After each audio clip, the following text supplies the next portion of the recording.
এই যে আমরা চলে এসেছি গোশালায়, এটাই হচ্ছে গোশালার গেট। শ্রীকৃষ্ণের প্রিয় সখা বলতে পারো, যে সবসময় শ্রীকৃষ্ণ তাদের সাথেই ঘুরতো।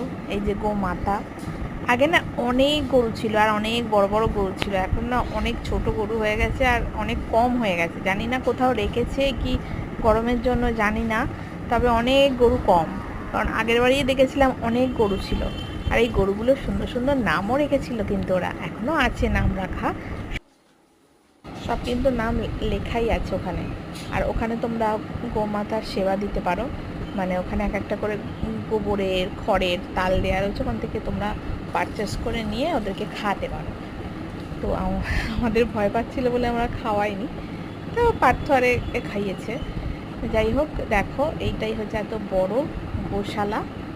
এখানে অর্গ্যানিক সব কিছু, মানে এখানে ঘিটা যে এত, এই দেখো একটা